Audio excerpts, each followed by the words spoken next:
안녕하세요. 반갑습니다. 오늘도 해성교회 온라인 주일 가정예배 나오신 모든 분들을 진심으로 환영합니다. 우리 찬송가 176장 찬양 드리겠습니다. 주 어느 때 다시 오실는지 아는 이가 없으니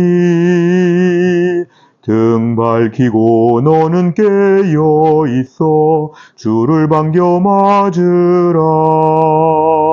주 안에서 우리 몸과 마음이 깨끗하게 되어서 주 예수님 다시 오실 때에 모두 기쁨으로 맞으라. 주 오늘에 다시 오신다면 부끄러움 없을까? 잘하였다 주님 칭찬하며 우리 맞아 주실까? 주 안에서 우리 몸과 마음이 깨끗하게 되어서 주 예수님 다시 오실 때에 모두 기쁨으로 맞으라. 주 예수님 맡겨주신 일에 모두 충성 다했나? 내 맘속에 확신 넘칠 때에 영원한 식 없겠네. 주 안에서 우리 몸과 마음이 깨끗하게 되어서 주 예수님 다시 오실 때에 모두 기쁨으로 맞으라. 주 예수님 언제 오실는지 한밤에나 낮에나 늘 깨어서 주님 맞는 성도 주의 영광 보겠네. 주 안에서 우리 몸과 마음이 깨끗하게 되어서 주 예수님 다시 오실 때에 모두 기쁨으로 맞으라. 아멘. 하나님 말씀은 요한계시록 22장 20절입니다. 요한계시록 22장 20절 우리 한 절의 말씀 다 같이 읽겠습니다. 이것들을 증언하신 이가 이르시되 내가 진실로 속히 오리라 하시거늘 아멘. 주 예수여 오시옵소서. 아멘. 저희가 오늘은 이 말씀을 중심으로 해서 요한계시록 새 하늘과 새 땅, 요한계시록 새 하늘과 새 땅이라는 주제로 함께 하나님 말씀 공부하겠습니다. 안쪽에 순서지를 보시면 요한계시록 새 하늘과 새 땅의 명칭, 헬라어로 볼 때는 아포칼리시스 이오안누라고 이렇게 되어 있습니다. 아포칼리시스는 계시라는 그런 뜻이고 이오안누는 요한이라는 그런 뜻입니다. 그래서 요한의 계시라고 이렇게 되어 있습니다. 아포칼리시스 이오안누. 킹 제임스 번역에 의하면 영어 성경에서는 요한계시록을 The Revelation of Saint John the Divine 이렇게 해서 신령한 사도 요한의 계시 이렇게 부르기도 하는데요. 일반적으로 영어 성경에서는 NIV 번역을 볼 때도 Revelation이라고 이렇게 해서 뭔가 감춰진 것이 드러나는 이러한 Reveal에서 Revelation으로 드러난 것으로 계시라고 이런 뜻으로 요한계시록을 부르고 있습니다. 우리말로 볼 때는 요한계시록 그래서 요한에 의해서 전해진 계시록이라 이렇게 되어 있습니다. 요한에 의해 전해진 하나님의 특별한 계시입니다. 먼저 계시에 대한 말씀을 좀 함께 나눌 것이 있는데요. 계시는 감춰진 것, 숨겨진 것을 드러내서 보여주다 그런 뜻입니다. 하나님께서 하나님에게 속한 모든 구원의 신비와 거룩한 진리와 모든 하나님에 관한 일들을 가지고 우리는 잘 깨달을 수 없기 때문에 우리에게 하나님 보여주셔야만 알 수 있는데 하나님 우리에게 보여주신 것 이걸 계시라고 이렇게 말합니다. 요한계시록에 우리가 저자에 대해서는 1장에 나와 있는 것과 또한 초대교회의 인물들의 증언에 의해서 요한이라고 사도 요한이라고 이렇게 우리가 정리할 수 있습니다. 사도 요한은 당시 에베소 지역에서 목회하던 사람이었는데요. 정치범 수용소로 악명이 높던 반모라고 하는 섬에 유배를 가게 됩니다. 거기는 보통 채석장, 광산 이런 것이 많았다고 하는데요. 한 18개월 가까운 세월 강제 노동을 한 것으로 그는 보여집니다. 그래서 오늘 그는 이 매우 어려운 시기에 특별히 도미티아누스 황제 때 주후 81년에서 96년경 거의 박해가 절정에 달았을 무렵에 그가 이것을 기록한 것으로 전해집니다. 그래서 요한계시록의 시기에는 대략 주후 95년경으로 이렇게 학자들은 추정하고 있습니다. 이 요한계시록의 수신자는 2장과 3장에 소개가 된 소아시아 7교회입니다. 소아시아 7교회는 에베소, 서무나, 버가모, 두아디라, 사데, 빌라델비아, 라오디게아에 있는 교회들, 그래서 모두 7개 교회가 이 편지를 수신하게 되었고 회람하게 되었는데 나중에는 모든 교회를 향하여 쓴 편지로 이것이 알려지게 되었습니다. 당시에 요한계시록이 쓰여질 때에는 거짓 교사들에 대한 이단들에 대한 수많은 침투가 있고 또 유대인들의 공격과 또 로마 제국의 황제 숭배로 말미암은 여러 핍박이 있던 시기에 참 힘들고 어려운 때를 사는 성도들에게 믿음을 지키도록 하늘의 소망을 갖도록 이들을 격려하기 위해서 쓰여졌다고 볼 수 있습니다. 두 번째 구절을 보시면 1장에서는 과거에 관한 기록인데요. 영화롭게 된 예수님에 대하여서 그 예수님에 대한 부분을 잘 설명하고 있다면 2장부터 3장은 이 요한계시록의 수신자인 7교회를 얘기하면서 교회의 머리 되시는 예수님을 얘기합니다. 대부분의 내용은 4장부터 22장 전체적인 내용을 볼 때는 미래에 관련한 승리자 예수님, 예수님을 오늘 가장 중심적인 인물로 본다고 할 때는 과거와 현재와 미래에 대한 그런 내용들이 나와 있습니다. 특별히 마지막에 4장부터 22장까지의 요한계시록의 대부분을 차지하는 그 내용들을 볼 때는 주로 재앙에 대한 내용들이 많이 있습니다.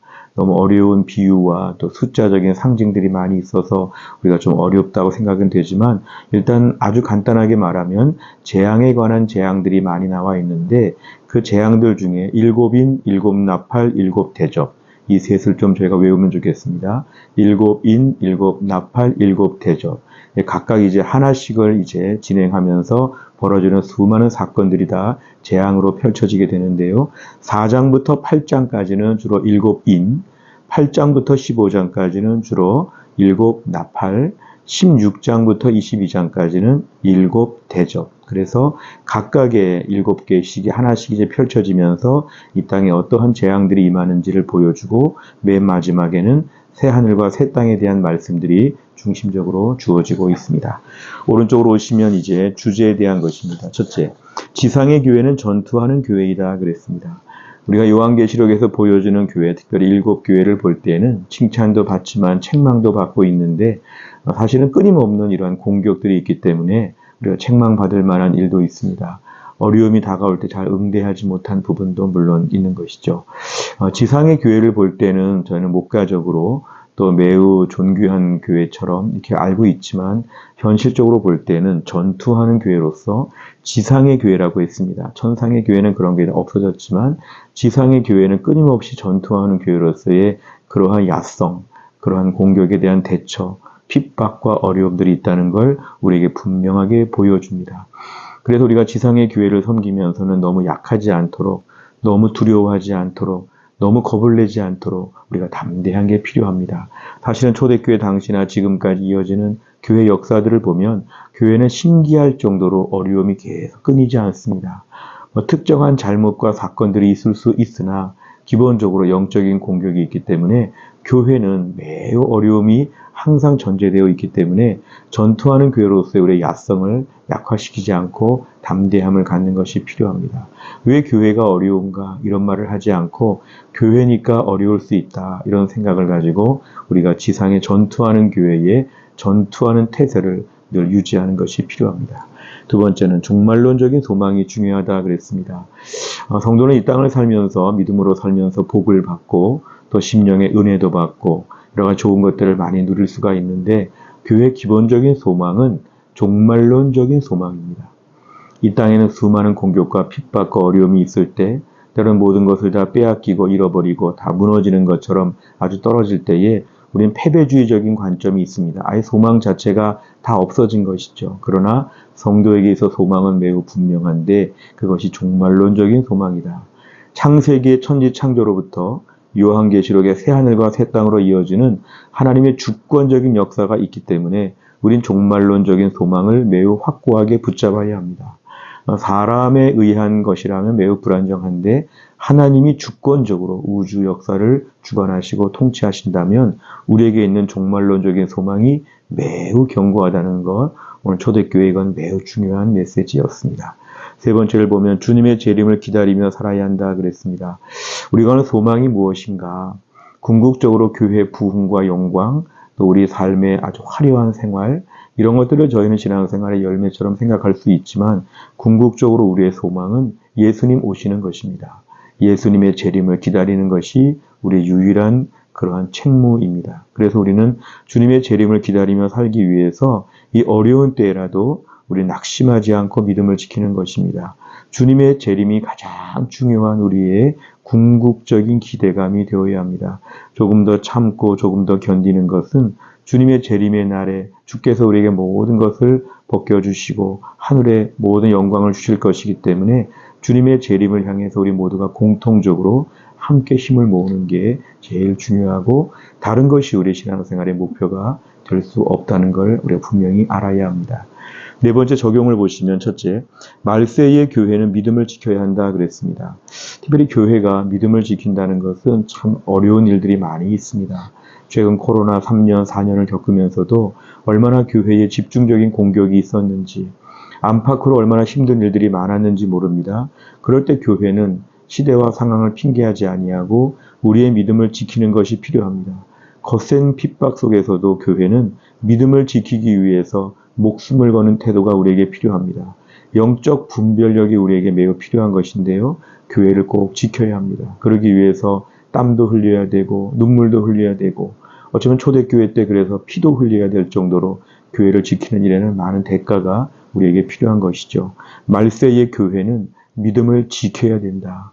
믿음을 지키기 위해서 모든 대가를 기꺼이 감당할 수 있어야 한다는 것입니다. 오늘 나의 믿음 지키는 거 나의 몫입니다. 힘들고 어려워도 믿음을 꼭 지키면서 예배의 자리, 기도의 자리, 섬김의 자리, 은혜의 자리 우리가 꼭 붙잡는 거 이거 우리가 꼭 감당해야 되는 평생 제일 중요한 숙제임을 우리가 기억해야 합니다. 두 번째를 보면 천국 소망이 매일 가득해야 한다 그랬습니다. 우리가 오늘 믿음을 지키기 위해서 많이 수고하고 했을 때 뭔가 우리에게 이걸 감당할 만한 힘이 필요합니다. 힘.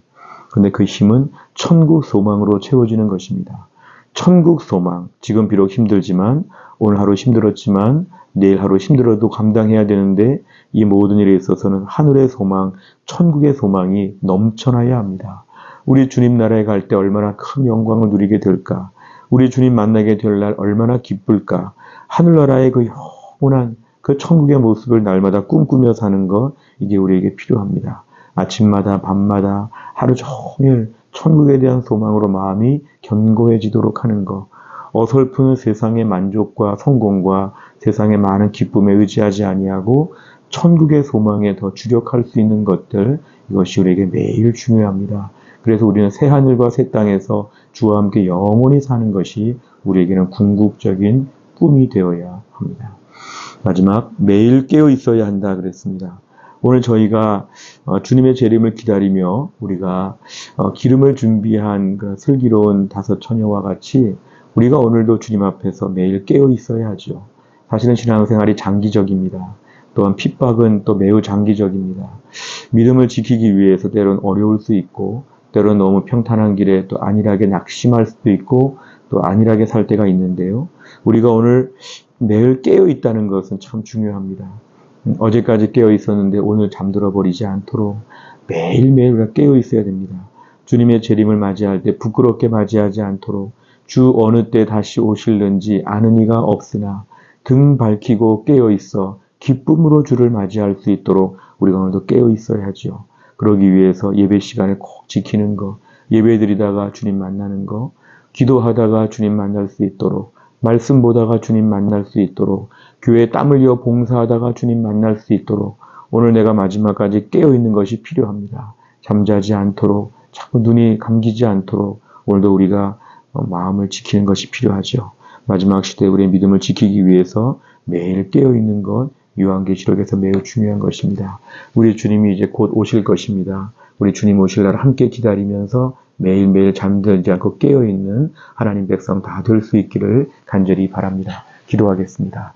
하나님 아버지 감사합니다. 오늘도 하나님께서 주일 하루를 다 보내고 저녁에 온라인 주일 가정 예배를 드리게 하여 주심을 감사합니다. 하나님 아버지 오늘도 기도하옵기는 하나님 요한계시록 말씀을 다 보면서 말세에 얼마나 공격이 많고 얼마나 교회 핍박이 많을지를 다시 한번 생각하며 우리가 두려워하거나 겁을 먹지 아니하고 튼튼하게 우리의 믿음을 지키게 하여 주시옵소서. 낙심하거나 절망하지 않게 하여 주시옵소서. 하나님 아버지 무엇보다 마지막 시대의 믿음을 지키면서 우리에게 하나님 하늘의 소망이 날마다 커지게 하여 주옵소서. 우리 주님 계신 천국에서 주와 함께 영원토록 거하게 될 먼저 떠나신 우리 부모님을 만나고 믿음의 선배님들을 만나고 하나님 아버지 믿음을 지켰던 히브리서 11장의 믿음의 사람들을 만나고 궁극적으로 주와 함께 영원토록 있게 될 천국에 대한 소망, 모든 눈물을 닦아주시고 다시는 아프지 않고 슬픔이 없고 고통이 없는 천국에서 이 땅의 모든 종의 연약함과 불완전함을 다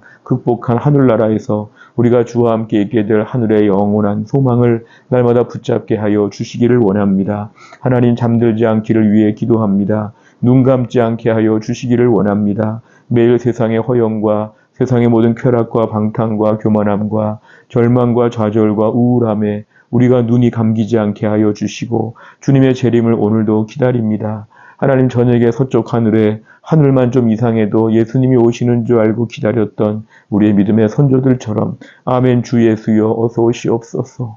우리 주님 어서 오시옵소서. 마지막까지 우리 주님 오실 날을 기다리며 살아야 될 텐데 하나님 아버지 우리가 마지막까지 눈을 뜨고 주님을 기다리게 하여 주시고 궁극적으로 주님을 만나는 그 재림의 날, 궁극적으로 주의 품에 안기는 그 날을 매일매일 바라보면서 튼튼하게 믿음을 지키고 우리 교회를 지키게 하여 주옵소서. 늘 순종하여 저녁마다 주일 예배 드렸던 우리 모든 성도들의 가정에 하나님이 복을 더하여 주시고 은혜가 충만한 가운데서 성경 말씀 66권이 우리의 마음에 항상 하나님 아버지 중심에 흐를 수 있도록 하나님이 축복하여 주옵소서. 감사드리며 예수님의 이름으로 기도하옵나이다. 아멘. 함께 하신 모든 분들 진심으로 감사합니다. 이제 오늘로써 66권의 우리 성경에 대한 한 권씩의 모든 공부가 다 마쳐지게 되었습니다. 우리 끊임없이 함께 참여해 주신 모든 분들 진심으로 감사를 드립니다. 앞으로도 주일 저녁마다 은혜로운 시간으로 주일을 잘 마무리할 수 있도록 함께 마음 모아주시기를 바랍니다. 또 한 주간 주 안에서 승리하시기를 바랍니다.